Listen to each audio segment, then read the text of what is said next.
자, 얼마 전에 추석이었습니다. 추석하면 떠오르는 것들이 어떤 것이 있습니까? 어떤 분들은 송편이 떠오르기도 하고 어떤 분들은 한가위 보름달이 떠오르기도 합니다. 한국에 있는 분들 같은 경우에는 이 귀성길, 아니 뭐 어떤 분들이 전쟁과 같다고 하죠. 그래서 막 이거 뭐 한 해, 두 해 있는 것이 아니고 아주 오래전부터 이 귀성길에 관해서 그래서 정부에서는 나를 이렇게 연휴를 주기도 하고 그러기도 했습니다. 저는 추석하면 떠오르는 것이 여러 가지지만 그 중에 하나가 저는 이 성묘하는 거입니다. 선조들의 묘를 찾는 것이 이걸 생각이 납니다. 뭐 저는 어렸을 때부터 다니엘과 같은 믿음을 가지고 있었기 때문에 뭐 제사를 드린다든가 아니면은 성묘에 가서 절을 하지는 않았습니다. 그러나 저희 아버님과 함께 저희 가족과 함께 늘 우리 그 어른들의 그 묘를 찾는 일은 빠지지 않고 항상 했습니다. 왜냐하면 너무너무 재밌었어요. 이렇게 산도 돌아다니고 거기에서 이제 아버님께서 들려주시는 여러 가지 말씀들이 저에게는 너무너무 귀하게 잘 들렸습니다. 귀하게 소중하게 여겼습니다. 그런데 저희 아버님께서 돌아다니면서 오래 머무시는 곳이 있었습니다. 오래 머무신다라고 하는 건 뭐냐면 얘기를 오래 한다라고 하는 거예요. 그 두 곳이 있었는데 그 중에 하나가 어떤 곳이었냐면은 그 지역에서 가장 큰 묘였습니다. 그 지역에서 가장 큰 묘. 그리고 그 밑에 보게 되면 효자비가 있었어요. 그러니까 저희 조상 중에는 효자비를 받은 사람이 있었다는 거예요. 그래서 그러면서 아버님께서 우리도 이렇게 부모에게 효를 행해야 된다라고 하는 것을 항상 이렇게 강조하셨던 그런 소중한 시간들이 있었던 것을 볼 수가 있습니다. 돌아다니는 곳마다 선조 어른들의 삶의 이야기가 묻어나는 이야기들이 이렇게 들려지곤 했습니다. 죽음이란 단지 땅에 묻히는 것으로 끝나지는 않습니다. 죽음이란 단지 땅에 묻히는 것으로 끝나지 않고 죽음 이후에 묻혀야 하는 우리 삶이 있죠. 그런데 이 중요한 것은 죽음 이후에 묻혀야 하는 관에는 그가 살아생전에 살았던 가치관도 함께 묻어난다는 것입니다. 다시 말씀을 드리겠습니다. 죽음 이후에 묻어야 하는 관에는 그가 살아생전에 살았던 가치관도 함께 묻어나는 것입니다. 관 속에 계신 분의 살아생전의 삶에 대한 가치관을 우리가 배울 수 있는 것입니다. 효자비가 세워진 분은 평소 효를 최고의 가치관으로 생각했던 것을 우리가 알 수가 있습니다. 결국 살아생전의 가치관, 살아생전에 내가 어디에다가 가치를 두고 사느냐 하는 이 가치관은 죽은 이후에도 영향을 준다고 우리가 볼 수가 있습니다. 그렇다면 과연 가치 있는 죽음은 무엇일까? 과연 가치 있는 죽음에 이르게 하는 것이 무엇일까? 우리가 한번 생각을 해볼 필요가 있습니다. 오늘 본문도 여러분들 잘 아시는 것처럼 이제 사무엘상 맨 마지막 장이에요. 오늘이. 그렇죠? 사무엘상 맨 마지막 장 31장. 1장을 시작한 지가 엊그제 같은데 벌써 이제 31장 마지막 장에 도달했습니다. 이 31장에는 무엇을 다루고 있습니까? 죽음을 다루고 있어요. 무엇을 다루고 있다고요? 죽음을 다루고 있습니다. 누구의 죽음입니까? 사울의 죽음을 다루고 있습니다. 이스라엘의 첫 번째 왕인 사울의 죽음에 대해서 이렇게 다루고 있는 것을 우리가 볼 수가 있습니다.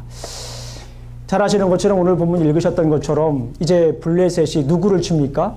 이스라엘을 칩니다. 블레셋이 이스라엘을 쳤을 때 이스라엘이 어떻게 되죠? 이스라엘은 길보아라고 하는 지역에서 결국 패배를 하게 됩니다.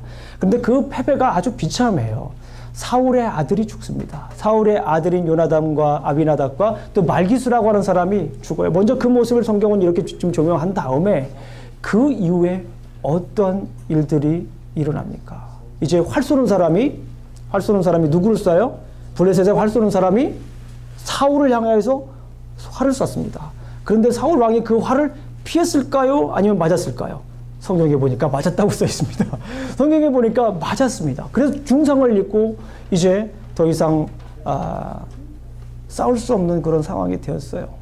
그래서 이제 자기를 무기를 든 자에게 요청을 합니다. 나를 죽여달라고. 내가 저 할례 받지 못한 사람의 칼에 그 손에 내가 죽을 수 없으니까 네가 나를 죽여라. 그러니까 이 무기를 든 사람이 어떻게 얘기를 하죠? 죽였습니까? 죽이지는 못했죠. 어떻게 죽입니까? 죽이지 못했어요. 그래서 사울은 자기 칼에 엎드려 죽습니다. 그리고 무기를 든 사람도 거기에서 죽게 됩니다. 결국 사울과 그 아들은 비참한 죽음을 맞이하게 됩니다. 그 후에 저자는 사울 일가의 장례식에 대해서 이렇게 얘기를 합니다. 전쟁에 승리한 블레셋 사람들은 당시 가나안 풍습에 따라서 이제 전리품들을 찾아다녔습니다. 누구의 전리품을 찾아다녔을까요? 사울과 사울의 아들들의 전리품을 이렇게 찾아다녔습니다. 시신을 찾아다가 이제 자신들의 신전에다가 이렇게 걸어놨어요. 그 갑옷을 걸어놓고 그것을 사람들이 보면서 이제 승리의 기쁨을 만끽하는 거예요. 승리의 기쁨을. 아마도 이것은 그럴 수 있습니다. 우리가 사무엘상을 계속해서 살펴보았지만 사무엘상 4장을 보게 되면 4장과 5장과 6장에 보게 되면 언약궤 사건이 나오잖아요. 그런데 이 블레셋 사람들이 전쟁에서 이겨가지고 언약궤를 빼앗았어요. 언약궤를 빼앗으면 완전히 승리할 거라고 생각을 해가지고 이제 언약궤를 뺏은 다음에 자기의 신전인 다곤 신전 앞에 갖다 놓습니다. 아침에 일어나니까 어떤 일이 났습니까? 그냥 그 언약궤 앞에 다곤 신이냐 그냥 엎드려져 있던 그 충격적인 그런 사건들이, 그 굴욕적인 사건들을 아마 기억을 했을 것 같아요. 그래서 그거를 보상하기 위해서 사울의 그 갑옷을 이렇게 신전에 갖다 놓고 이제 승리를 만끽하는 그런 장면이 그 뒤에 이렇게 나오는 것을 보았습니다. 오늘 본문을 읽으면서 저는 잠시 묵상에 잠길 수밖에 없었어요. 이스라엘의 첫 번째 왕이 어떻게 죽었습니까? 아주 비참하게 죽었어요.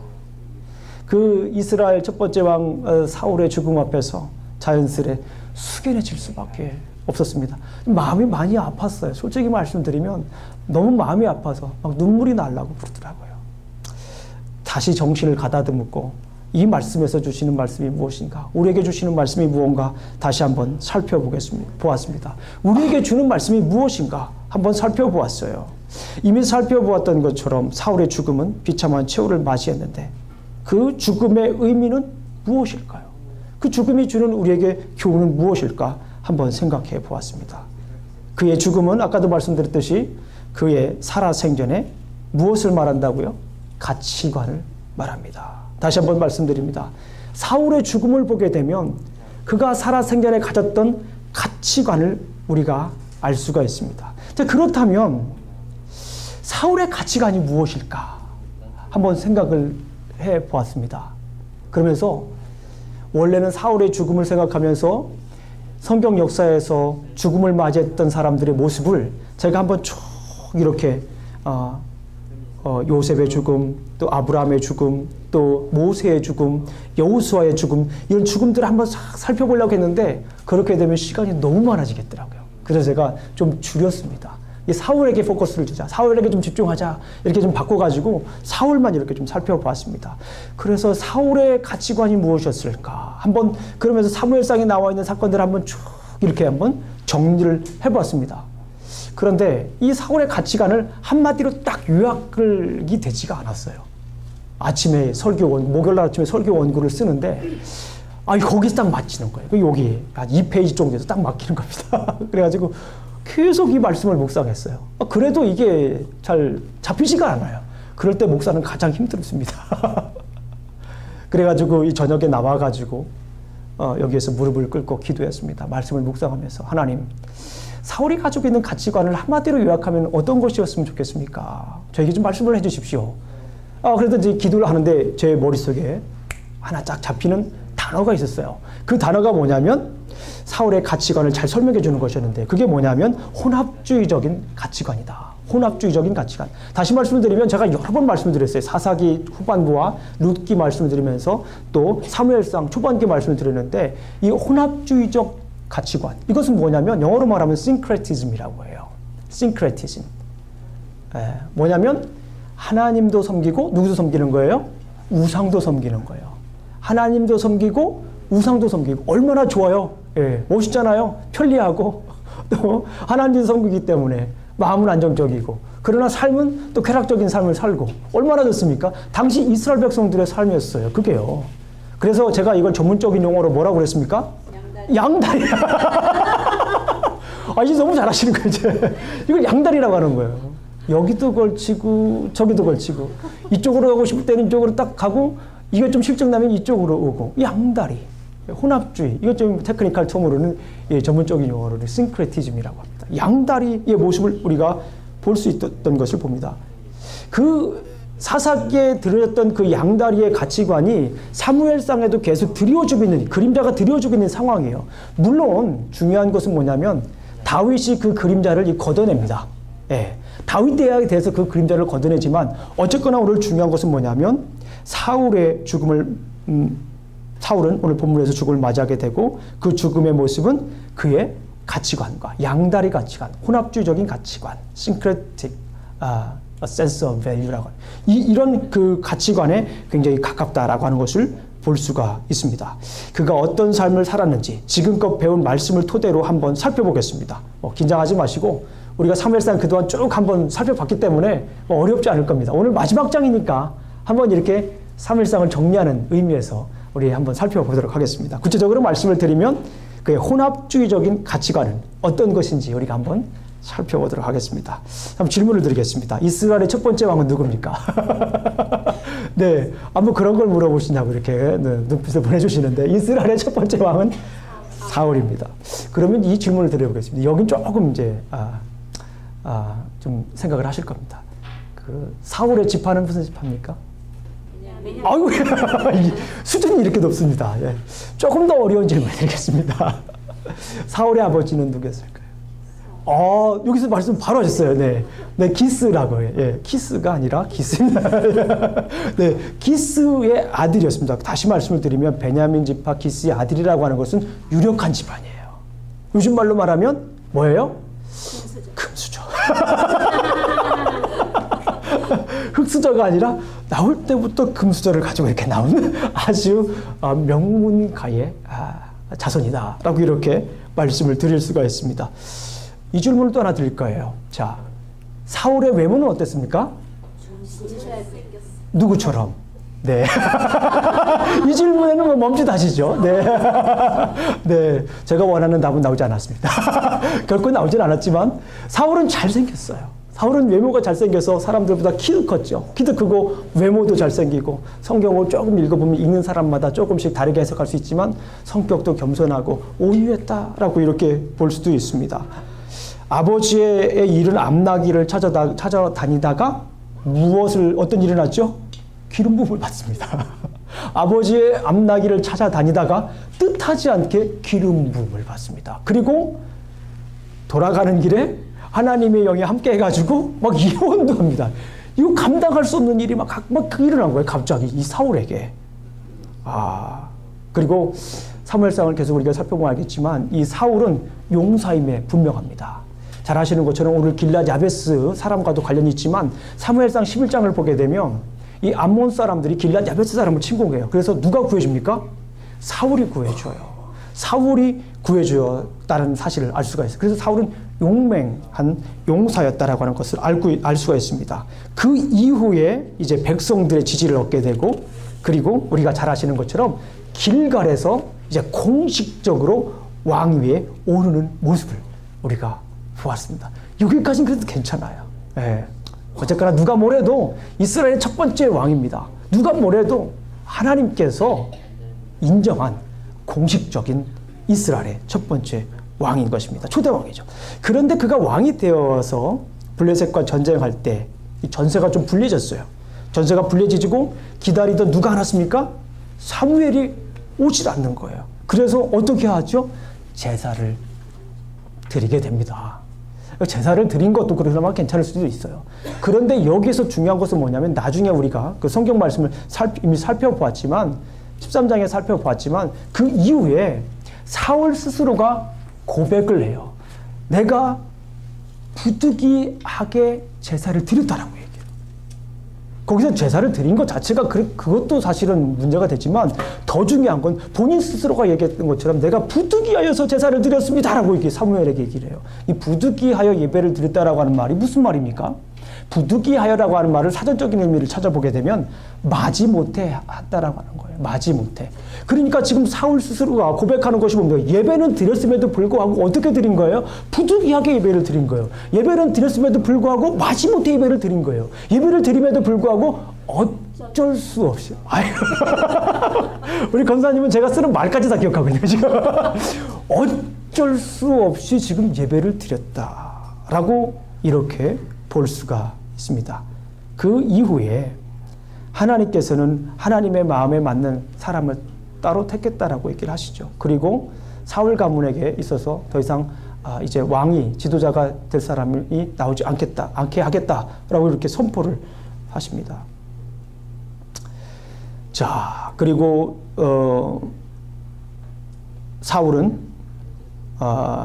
블레셋과 전쟁에서 무모하게 금식을 선포합니다. 무모하게. 금식 자체가 나쁜 건 아닌데 무모하게 금식을 선포하면서 이스라엘 백성들이 매우 곤란한 지경에 빠지게 하고 자기 자신의 아들 사울까지도, 자기 자신의 아들 누구죠? 요나단까지도 죽음에 몰아넣는 그런 상황에 시달게 됩니다. 금식이 자체가 나쁜 것이 아니었어요.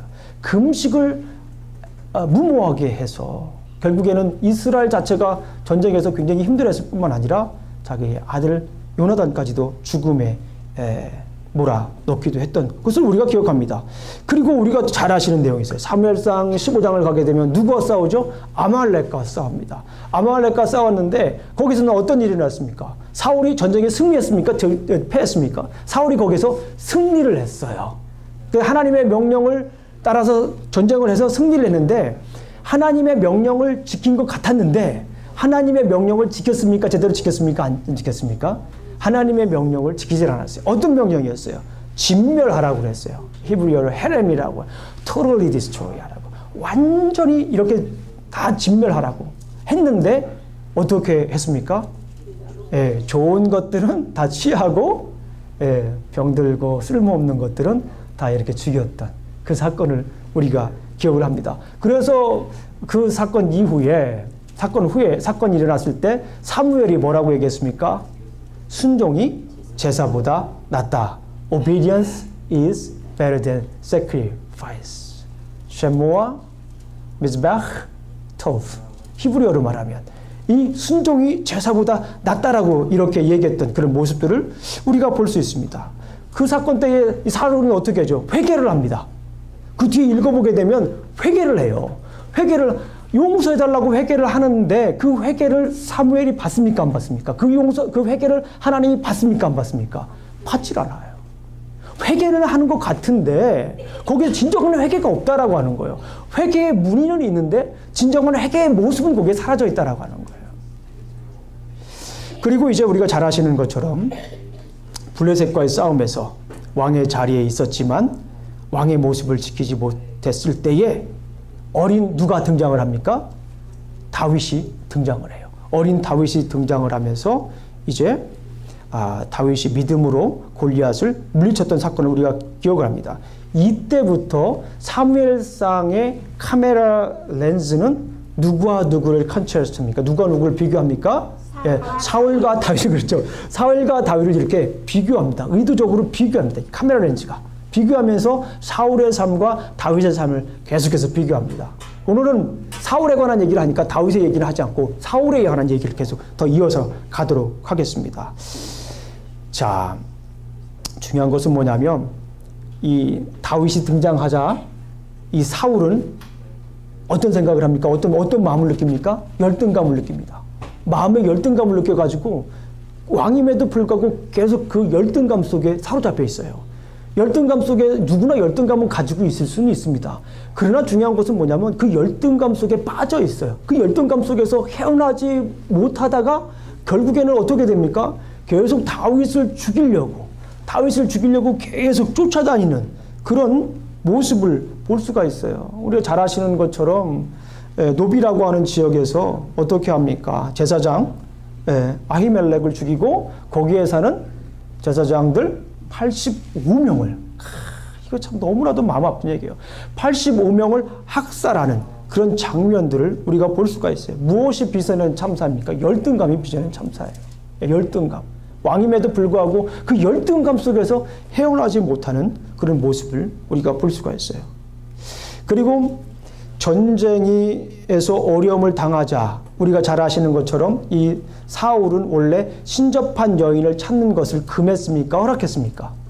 금했어요. 자기 스스로 신접한 여인을 찾는 것을 금했어요. 그럼에도 불구하고 얼마 지나지 않아서 자기가 너무 힘들고 두려우니까 너무 힘들고 두려우니까 이럴 때는 보통 우리가 너무 힘들고 두려울 때는 우리가 어떻게 해야 됩니까?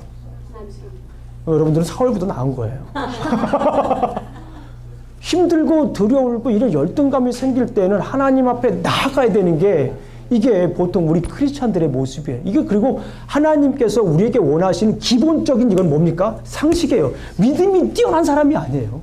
이거는 기본적인 상식입니다. 힘들고 어려웠을 때 주님 제가 손들고 갑니다. 이건 기본입니다. 이건 상식이에요. 그런데 지금 사울은 자기가 신접한 여인을 찾지 말라고 그러고서 신접한 여인을 어떻게 합니까? 또 찾아가요. 신접한 여인을 찾아가는 그런 모습. 다시 말씀드리면 왕으로서의 정체성에 대해 애매모호한 입장을 취하는 그런 모습들을 우리가 보게 됩니다. 결국 사울은 다윗과의 관계를 회복하지 못하고 길보아 전투에서 전사합니다. 이게 굉장히 중요한 거예요. 오늘날 우리 크리스찬들에게 있어서. 하나님께서는 이 사울에게 계속해서 관계를 회복할 수 있는 기회들을 주셨어요. 크고 작은 그런 관계에 회복할 수 있는 기회를 주셨는데 사울 왕은 그 관계를 끝내 회복하지 못하고 전사하게 되는 그런 모습을 오늘 본문에서 볼 수가 있어요. 오늘 본문은 31장은 1절부터 13절까지 길질 않아요. 이걸 가지고 설교하시는 목사님들은 거의 없을 거예요. 설교하기 쉽지 않습니다. 그러나 저는 오늘 31장을 보면서 그런 생각이 들었습니다. 무슨 생각? 사울의 삶을 정리하면서 하나님께서 정말 원하시는 삶이 무엇인가? 이 사울의 죽음 앞에서 우리가 어떻게 살아야 할 것인가 한번 사울의 삶을 계속 지금 살펴보고 있는 것입니다. 그런데 정말 하나님이 원하셨던 것은 뭐냐면 다윗과의 관계를 회복하기를 원하셨는지도 정말 모르겠어요. 제 생각에는 그래요. 그런데 끝내 사울은 다윗과의 관계를 회복하지 못하고 길보아 전투에서 장렬하게 전사하는 그런 모습을 우리가 볼 수가 있습니다. 길랏 야베스 사람들은 옛적에 그들을 암문족 속에서부터 자신들을 구해준 사울의 은혜를 오늘 본문을 보게 되면 갚게 됩니다.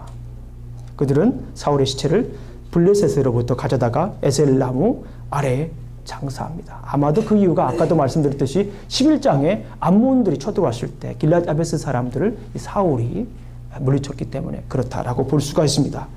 우리가 지금껏 한번 사울의 삶을 한번 자세히는 아니지만 쭉 한번 살펴보았습니다. 사울의 가치관은 어떤 가치관이었냐면 혼합주의적인 가치관입니다. 좀 더 말씀을 드리겠습니다. 사울은 하나님의 사람으로 하나님께서 세우신 첫 번째 왕으로서 그는 당연히 예배를 드렸습니다. 그런데 그 예배가 어떤 예배입니까? 아까도 말씀드렸지만 그 예배는 마지못해 드리는 예배예요. 부득이하게 드리는 예배입니다. 어쩔 수 없이 드리는 예배라고 하는 것을 볼 수가 있어요. 예배를 안 드린 게 아니에요. 그러나 그 예배가 마지못해 드리는 예배, 어쩔 수 없이 드리는 예배, 부득이하게 드리는 예배였다라고 하는 것을 우리가 볼 수 있습니다. 그리고 사울은 무엇을 했어요? 금식을 했어요. 그냥 기도한 것도 아닙니다. 금식 기도를 했어요. 금식을 선포했습니다. 그러나 그의 금식은 이기적인 금식이었어요. 무슨 금식이라고요? 이기적인 금식이에요. 남에게 보이는 금식, 남에게 보이기 위한 금식, 왕으로서 채통을 지키기 위한 그런 금식이었다라고 하는 거예요. 마음에서 우러나오는 진정한 회개의 눈물이 있는 그런 금식이 아니었어요. 우리가 이미 살펴보았듯이 그런 금식을 했을 때 이스라엘은 점점 혼란에 빠지게 되는 그런 모습을 우리가 보게 됩니다. 왕의 명령은 하나님의 명령은 지켰지만 완전히 진멸하라는 말씀을 지키진 않았습니다. 명령을 지키는 것 같았어요. 그러나 그 명령을 완전히 지키지는 않았습니다. 이 양다리예요. 지금 양다리. 계속 양다리의 모습을 보고 있는 거예요. 그리고 회개는 했지만 온전한 회개를 하지 않았어요. 하나님이 받지 않으셨습니다. 왕임에도 불구하고 계속해서 뭐예요? 두려움에 사로잡혔습니다. 왕임에도 불구하고 계속 열등감 속에서 헤어나지 못했던 그런 모습을 우리가 볼 수가 있습니다. 그래서 다윗을 죽이려고 그렇게 쫓아다녔던 그런 모습을 우리가 볼 수가 있습니다. 신접한 여인을 찾는 것을 금하고 스스로 찾아가 상담을 하기도 했습니다. 그런데 중요한 것이 있습니다. 제가 지금껏 이렇게 말씀드린 이유가 있어요. 저는 오늘 이 성경 본문을 읽으면서 아까도 말씀을 드렸잖아요. 사울이 정말 마음이 아팠다고요. 근데 사울의 그 죽음을 보면서 제가 왜 마음이 아팠을까요? 사울의 모습을 봤을 때 이것이 저에게 그렇게 낯설지 않았다라는 거예요. 사울의 가치관을 가만히 살펴보니까 이 가치관이 우리에게 그렇게 낯설지가 않았다는 거예요. 저에게 그렇게 낯설지가 않았다라고 하는 거예요. 이것이 정말 마음을 아프게 했던 것입니다. 혼합주의적 사고방식이 어때요? 우리를 보면서 사울과 다윗이 이렇게 비교되는, 대조되는 그런 모습 속에서 우리는 완전히 다윗 편에 있었나요? 가만히 보게 되면은 우리는 다윗의 삶보다는 누구의 삶을 더 살았다고 고백할 수밖에 없어요. 사울의 삶을 살았다고 고백할 수밖에 없는 거예요. 그러니까 제 마음이 더 숙연해지고 마음이 아픈 거예요. 어느 한 개인이 이스라엘 왕이 거기서 죽은 것으로 끝나서 마음이 아픈 것이 아니라 그 사울의 가치관을 가만히 살펴보고 나니까 그 가치관이 저에게 익숙한 가치관이었어요.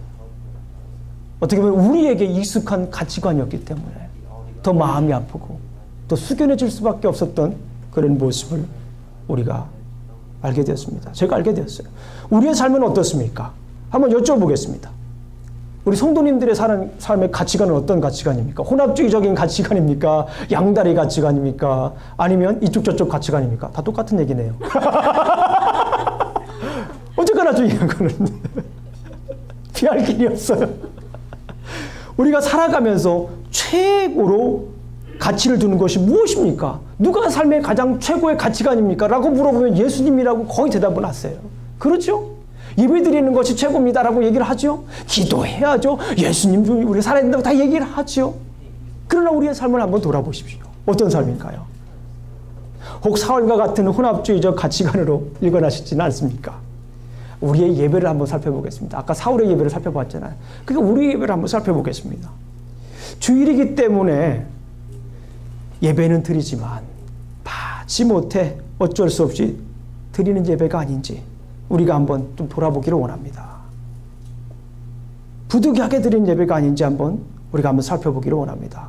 주일날이기 때문에 당연히 나와 예배는 드리기는 하지만 그저 사울처럼 부득이하게 드리는 예배는 아닌지 우리가 한번 살펴보기를 원합니다. 마지못해 어쩔 수 없이 드리는 예배가 아닌지 우리가 한번 살펴보기를 원합니다.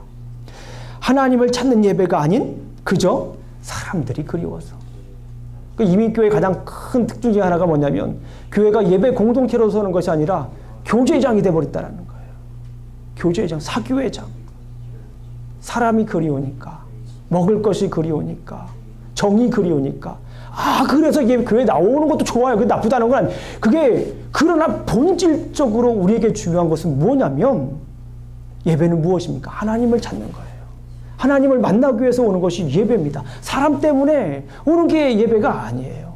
하나님을 만나기 위해서 신령과 진정으로 예배 드리는 것. 그것이 바로 예배입니다. 그러다 보니까 우리가 사람 때문에 시험을 들 수가 있을까요? 없을까요? 있어요.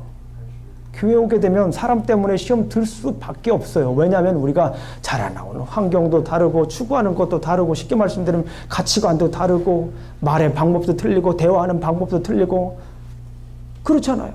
그러기 때문에 서로 갈등이 있을 수밖에 없는 게 사실입니다. 그러나 중요한 것은 뭐냐면 본질적으로 하나님을 찾는 예배가 된다면 그 나머지 것들은 자연스럽게 풀리게 된다라고 하는 거예요.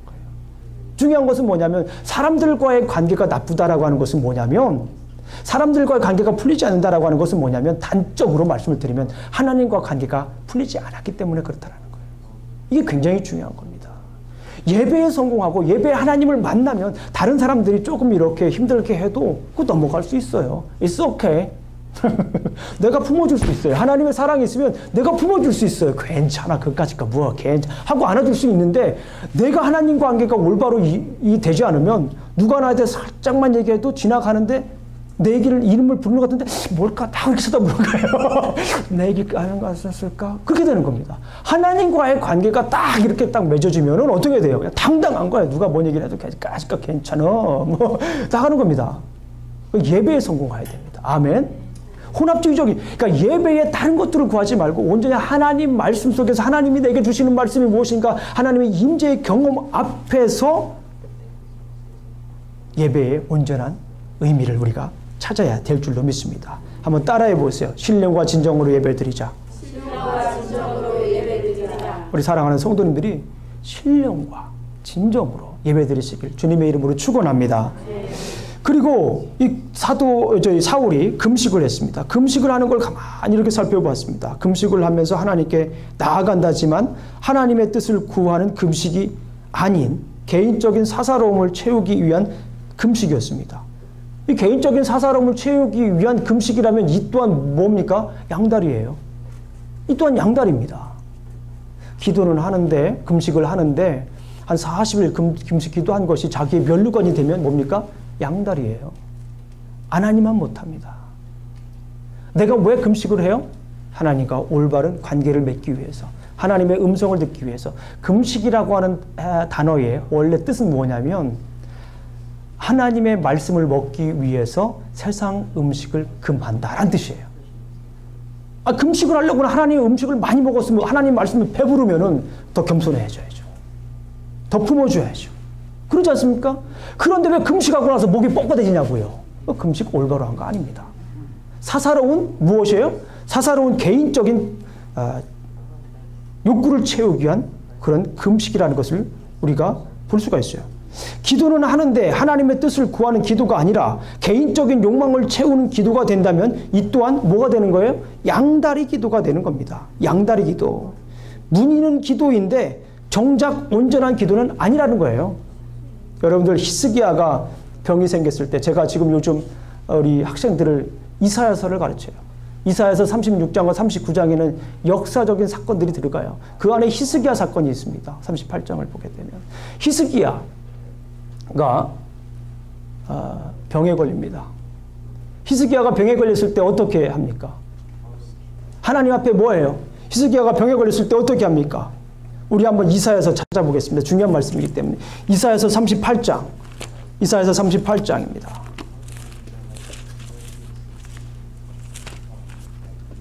이사야서 38장. 우리가 한번 찾아보겠습니다.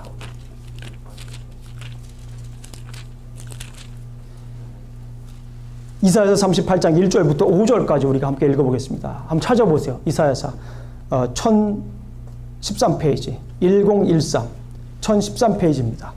제가 가지고 있는 성경으로는 1013페이지. 성경을 혹시 안 가지고 계신 분들은 한번 잘 귀담아 들어보시면 되겠습니다. 이사야서 38장 1절부터 5절까지 있는 말씀을 우리가 함께 읽어보도록 하겠습니다. 자, 준비되셨죠? 이사야서 38장 1절부터 5절까지 있는 말씀입니다.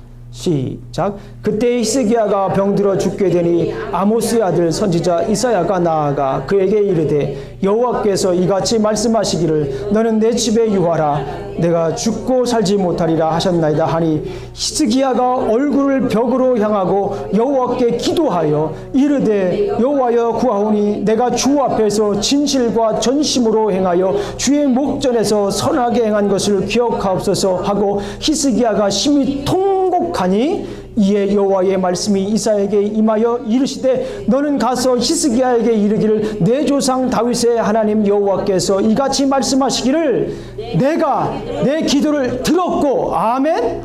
내 눈물을 보았느니라 아멘. 내가 내 수완에 15년을 더하고.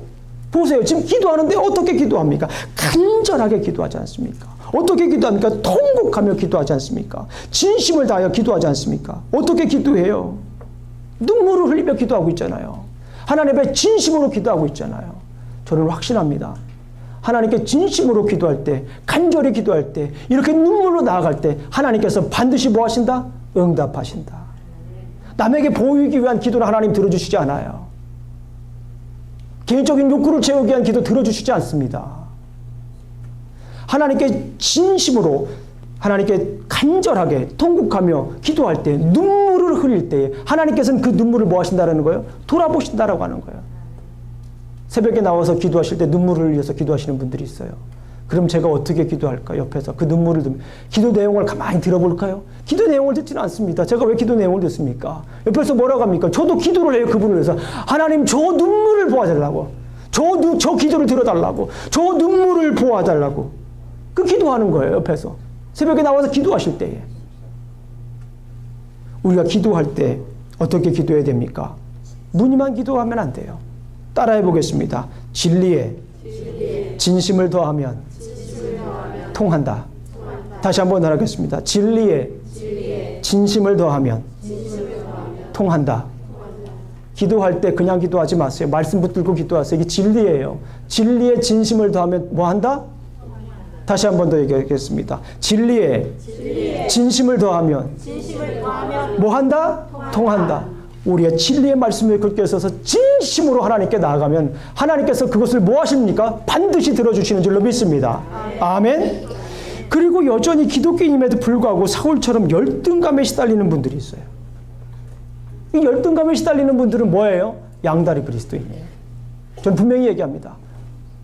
예수 그리스도를 나의 구주로 영접함에도 불구하고 예수 그리스도를 나의 주인으로 모신 분임에도 불구하고 내가 아직도 열등감에 휩싸이고 두려움에 휩싸이고 그거 뭐예요? 양다리 그리스도인이에요. 양다리. 열등감은 왜 생깁니까? 남들하고 비교하다 보니 자신을 비참하게 생각하는 것 아닙니까? 왜 이리 못났을까? 남들은 이미 저만큼 갔는데. 이거는요, 뭐 학위가 많고 재산이 많고 적고 상관없어요. 제가 그동안 만나보니까 그래 사람들이. 예.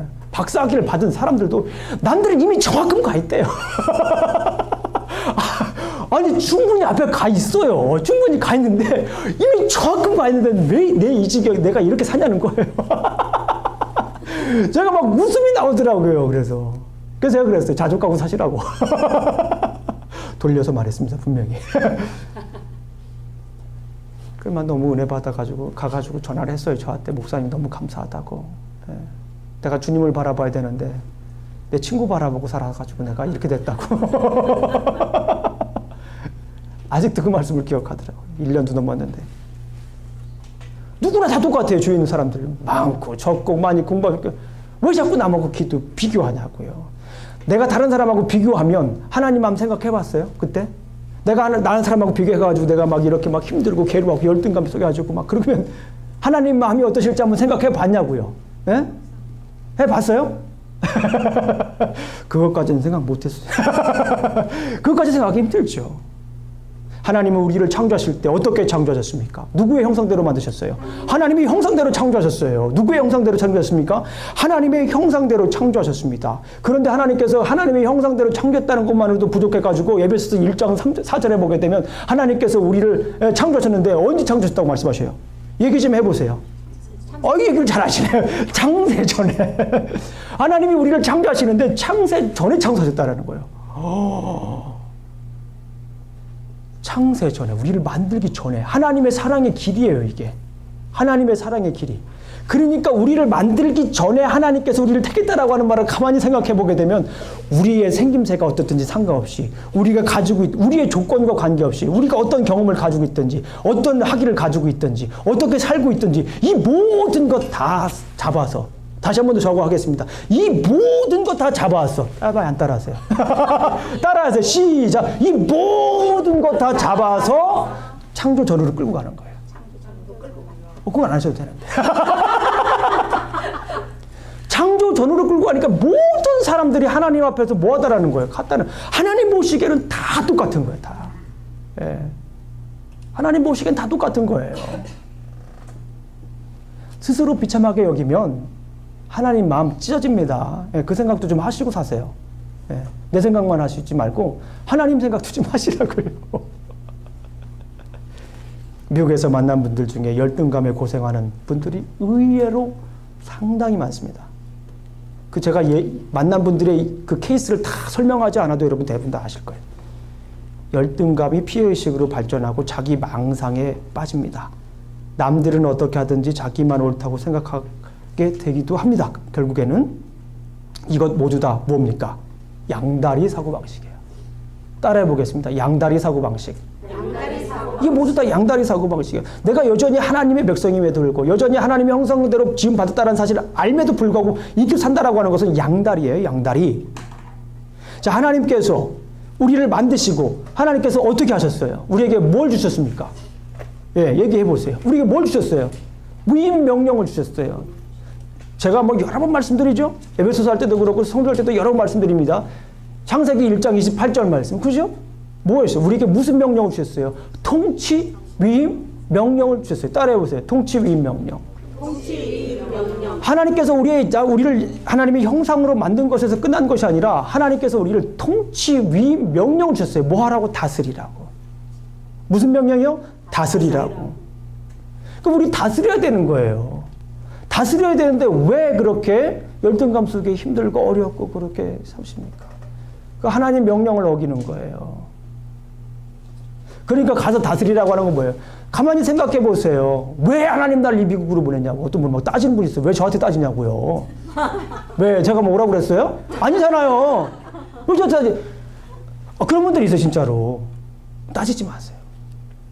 하나님께서 이 미국에 보내주신 이유가 분명히 있다 없다? 있어요. 하나님은 우리 만드실 때 하나님의 형상으로 만드셨고 우리에게 분명한 통치 위임 명령을 주셨어요.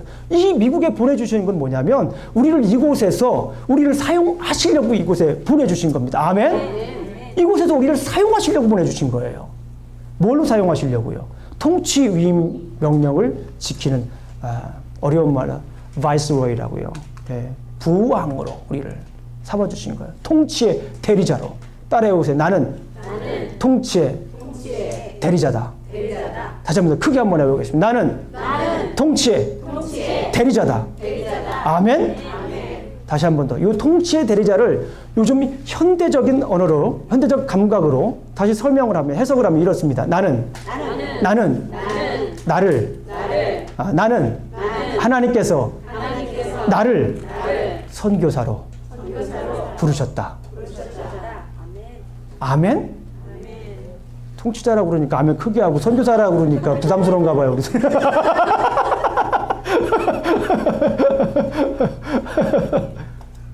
주변에 있는 분들이 우리가 여기 미국에 보내주신 거는요. 이제 말씀 위에 굳게 서서 우리가 말씀을 들을 때 땡철하게 생각을 해야 돼요. 아멘? 말씀을 들으면 말씀 위에 굳게 서서 우리가 생각을 땡철하게 해야 돼요. 하나님께서 나를 뭘로 부르셨다? 선교사로 부르셨다. 그런 자부심을 가지고 사시고 그런 눈으로 상대방을 봐야 돼요. 나에게 왜 이런 눈빛을 보낼까라고 생각하지 마세요. 나에게 이런 말을 할까 생각하지 마시고 말씀 위에 굳게 서서 내가 선교사로서 그 사람에게 어떤 행동을 해야 될지를 한번 똑똑히 한번 보시라고요. 따라해 보겠습니다. 하나님께서 나를 선교사로 부르셨다. 마지막 하나만 더 얘기하고 넘어가겠습니다. 우리는 그리스도인임에도 불구하고 사울처럼 계속해서 무엇을 실패한다면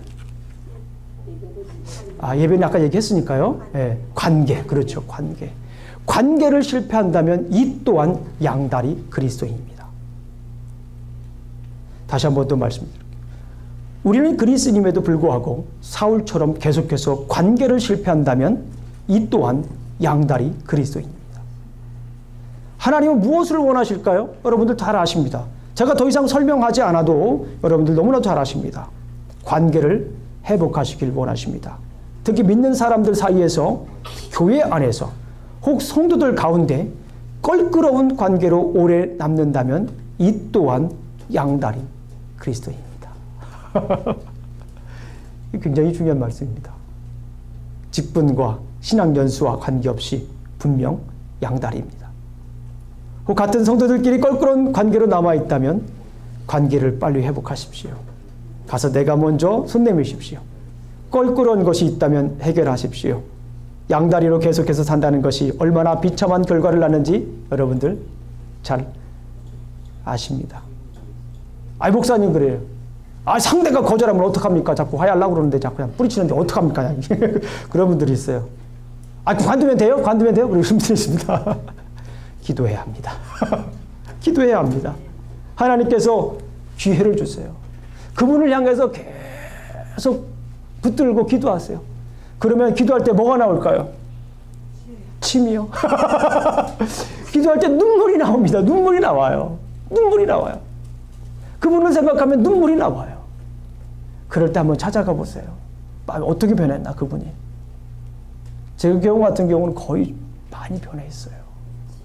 눈물이 나올 때. 언제 나올 때? 뭐가 나올 때? 눈물이 나올 때. 이거 부부관계도 마찬가지입니다. 마찬가지예요. 기도하세요. 아내를 위해서 기도하고 남편을 위해서 기도하고 자녀들 관계도 마찬가지입니다. 장모님에도 불구하고 그냥 애들을 골프채로 때리는 분들이 간혹 있지 않습니까? 너무나 창피해요. 이게 뭡니까 이게? 이게 그리스도인입니까 이게? 아니잖아요. 양다리. 교회 와서는 거룩하고 집에 가서는 골프채로 때리고 어떡하자는 거예요. 아주 극단적인 예입니다. 아주 극단적인 예예요. 관계를 빨리 회복하셔야 돼요. 성도들 간에서도 관계를 회복하셔야 돼요. 제가 성도들끼리 어떤 관계가 있는지 저 자세히 몰라요. 그러나 오늘 본문 말씀을 통해서 볼 때는 그렇습니다. 관계를 회복하셔야 됩니다. 자, 관계를 회복하시기 위해서 우리가 어떻게 해야 됩니까? 하나님과 관계를 어떻게 해야 된다고요? 회복하셔야 돼요. 지금까지 모든 것 다 제가 말씀드렸죠. 양다리 관계. 이 모든 것의 결론은 하나님과의 관계가 회복이 돼야 돼요. 하나님과의 관계가 회복이 되지 않으면 아내도 힘들어지고 남편도 힘들고 애들도 힘들고 만나는 사람들마다 힘들고 그냥 막 힘들어. 그러나 하나님과의 관계가 회복이 되면 그때부터 어떻게 됩니까? 제 표현으로 의하면 약간 세속적인 표현이지만 맷집이 강해집니다. 하나님과의 관계가 회복이 되면 누가 건드려도 아직까지 주님하고 나하고 관계가 이런 관계가 있는데 믿는 구석이 생기는 거예요. 믿는 구석이 생기는 겁니다. 따라해 보세요. 관계를 회복하자. 좀 더 크게 봅니다. 관계를 회복하자. 우리 사랑하는 성도님들 정말 하나님과 관계 회복하고 주위에 있는 분들하고 관계 회복하시길 주님의 이름으로 축원합니다. 그러지 않으면 뭐라고요? 양다리예요. 그러지 않으면 양다리예요. 사울과 같이 그런 양다리 삶을 사는 거예요. 혼합주의적 가치관 혹은 양다리 가치관으로 살았던 사울은 결국 비참한 죽음을 맞이했습니다. 그의 비참한 죽음의 원인은 그의 양다리 가치관이었다라고 말씀을 드릴 수가 있습니다. 이렇듯 가치관은 우리 삶에서 매우 중요합니다. 사는 동안에 주위의 사람들에게 매우 큰 영향을 미치지만 죽음 이후에 들어가는 관에도 매우 밀접한 관계를 가지고 있습니다. 그 가치 있는 관은 살아있을 때의 가치관으로 만들어지기 때문에 그렇습니다. 그래서 오늘 설교 말씀 제목이 뭐예요? 가치관과 가치 있는 관입니다. 따라해 보겠습니다. 가치관과 가치 있는 관. 가치 있는 관은 따라해 보세요. 가치 있는 관은 좋은 가치관으로부터 나온다. 가치 있는 관은 살아있을 때의 가치관으로 만들어지기 때문에 그렇습니다. 여러분들은 지금 어떤 가치관으로 사십니까? 양다리 가치관이라면 여러분이 죽은 후에 들어갈 관은 사울처럼 비참한 죽음이 되고 비참한 관이 될 것입니다. 그렇지 않고 성경적 가치관으로 살아간다면 그것은 후대의 아름다운 이야기로 피어날 가치 있는 관이 될 것입니다. 기도하시겠습니다.